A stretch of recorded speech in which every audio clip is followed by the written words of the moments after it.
Take two, please. What was that? Take 29.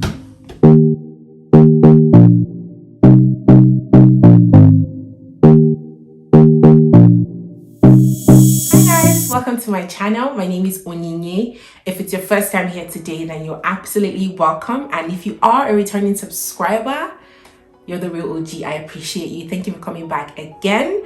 In today's video, we have a very special guest, and I'm gonna let her introduce herself to you guys. Hi, my name is Daniela. I'm a friend of Onyinye's. I recently moved here to Winnipeg, and that's how we met. I'm Nigerian and I'm also Congolese. So anyway guys, in today's video we're going to be talking about something very interesting. We're going to be talking about immigrating to Canada, things you must know, what our experiences was like when we first moved to this part of the world. I grew up in Nigeria. I was brought up in Nigeria, and I would be just sharing experiences from my own life as to how the whole movement was for me.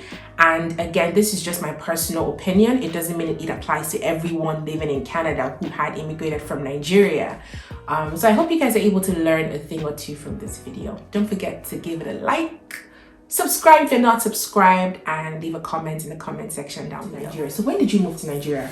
Oh, I moved to Nigeria in 2017. Yeah, so I was in high school. So before you moved to Nigeria, where were you living in? I was born and raised in South Africa. And I grew up there most of my life, you know what I mean? Initially, there was never a plan for us to return home, but you know how these things go. Yeah. Sometimes you just go back. And how old were you when you moved to Nigeria? I was 16, yeah. You were 16. So you were born and you grew up your entire life until you were 16, and then you had to move to Nigeria. Yeah. And what part of Nigeria did you live in? I lived in Lagos.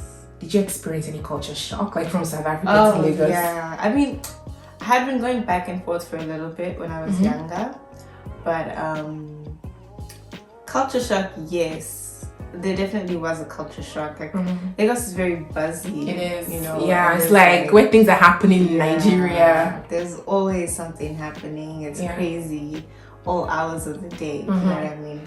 So I found myself. It was hard to get used to that. It was, and then. From then I went straight to boarding school, and I'd never been in boarding school before ever in my life. So there was that, like being away from my family every day. It was tough. Yeah. And when did you then finally move to Canada? And are you like here to study, and do you have plans to go back to South Africa or Nigeria, or are you like here to stay? Well, when did I move? I moved here the winter session 2019. So I started school, 2019 January. And I would say my plan is to stay and like work and, you know what I mean, the usual. Yeah. Just build a life. Right.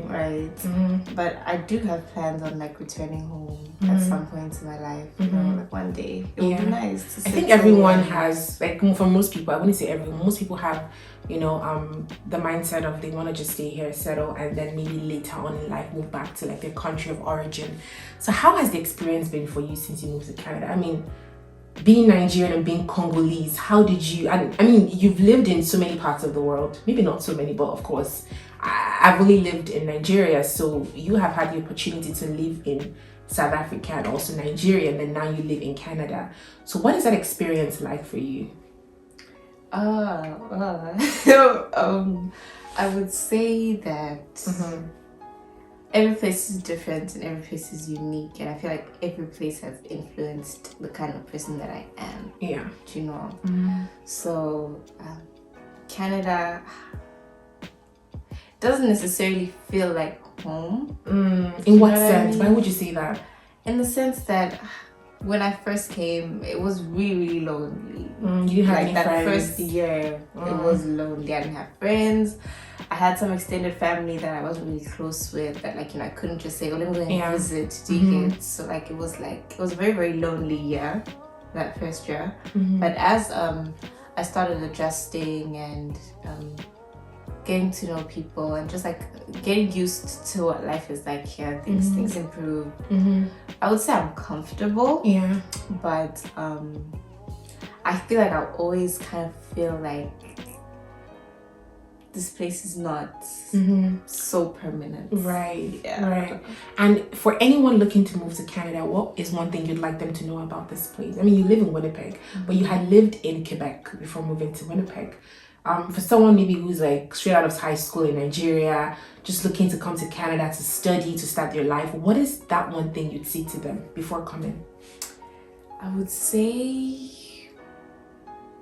be prepared. In what way? Like prepared, like financially, prepared mentally? So you definitely have to be prepared financially. Right. But for me, the most important thing I would say is get ready for the isolation, because it's a very, very lonely experience, especially at first. Unless of course you're coming with people. Do you think the loneliness you experience is something that, you know, somebody else may not experience? Do you think it's personality based because you're very like introverted, obviously? Yeah. Would you say someone who is like extroverted will still have the same struggles you had with loneliness? Initially, I think obviously for me, mine was more prolonged because, like you said, I'm very introverted, and it takes a while for me to open up and, you know, like make connections with people, right? So somebody who has an easier time doing that, they will struggle at first, but eventually, you know, things will improve. Yeah. And I'll just say the most important thing that I want like somebody who's trying to immigrate to know is just to be ready. Right. There's a lot of like obstacles and challenges, and like there's so many different ways that you can get lost. Yeah. Whether it's like I had to do my taxes now for the first time in my life. I know. What is that? Yeah. Do you know what I mean? Yeah. So yeah, I feel like it's important to get ready in every, you know, in every sense. Like she said, financially, mentally, just open up your mind, because I feel like people have this fantasy about Canada, especially people living in Nigeria, that it's all perfect and it's all rosy and it's all beautiful. Yes, it's a wonderful place to live in. I wouldn't even lie. I can't even take that away. But I think it's also important for you to know that when you first come, things will not just begin to fall into place for you. Like you'd have to wait, you'd have to be patient, you'd have to put in the work. A lot of people feel like once they land, they're gonna get a job. Girl, a lot of people like there's just money on the tree waiting for you to come and pluck it. It took me 2 years before I got my first job. It took you 2 years before you got, and for me it took me a long time. I kept searching and searching. Of course there are more opportunities here than there are in Nigeria, but it doesn't take away the fact that you'd have to search, you'd have to be patient, you have to take your time, and these things won't happen in one day. It wouldn't happen in like 2 weeks for you. It's gonna take a long time. So I want to talk about like the financial side of things. How has it been for your parents, like sponsoring your education? It's not a small money paying tuition for someone who lives in Canada, especially if you're in Nigeria, because you know how our currency is and what the exchange rate looks like. So how has that been for your family? Oh, it's been very stressful. Yeah.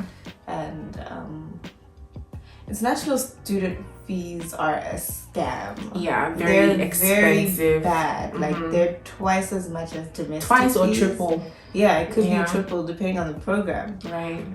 But it's really, really hectic, and that's why a lot of students, international students, find themselves needing to work to at least like supplement some financial burden from their parents. families. Yeah. Because tuition costs, feeding costs, rent coming from one place. Goodness. Yeah.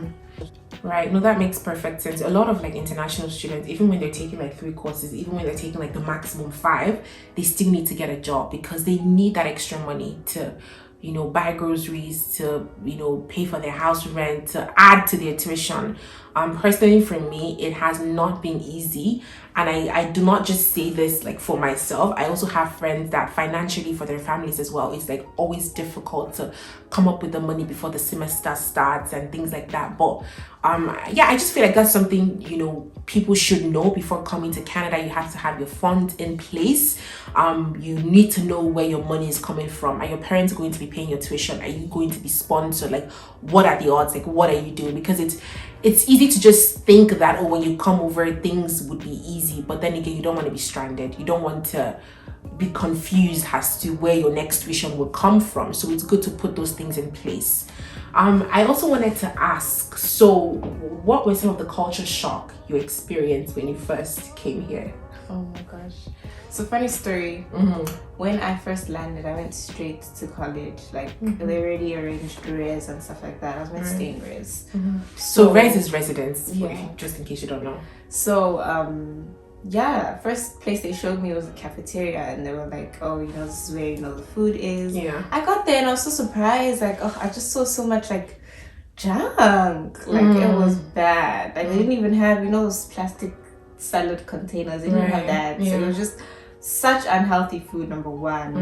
And number two, I don't know, I had to myself, let me try to be unique, let me try to do something different, right?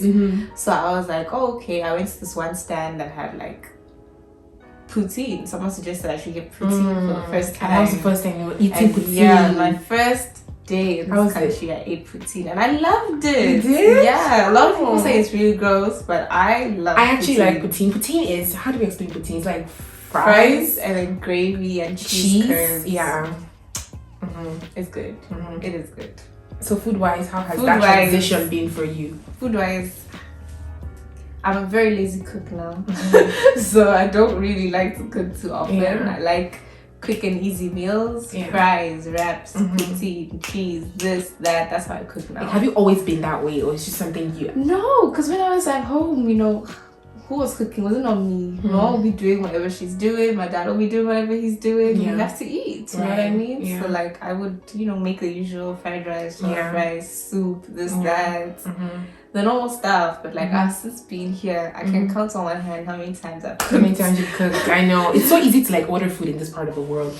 In Nigeria, I don't think I ever ordered food, to be honest. Like, worst comes to worst, we just go out and eat. But to stay in the comfort of your home, or to be in the comfort of your home and order food, I think it's just something that we haven't really developed in Nigeria. I don't know, please. I mean, things might have changed. It's been a while since I was in Nigeria. But from when I was there last, I know that we didn't have any like things like Skip the Dishes or like DoorDash or like just companies where you could order food online and get the food delivered to you. But anyway, we have come to the end of this video, guys.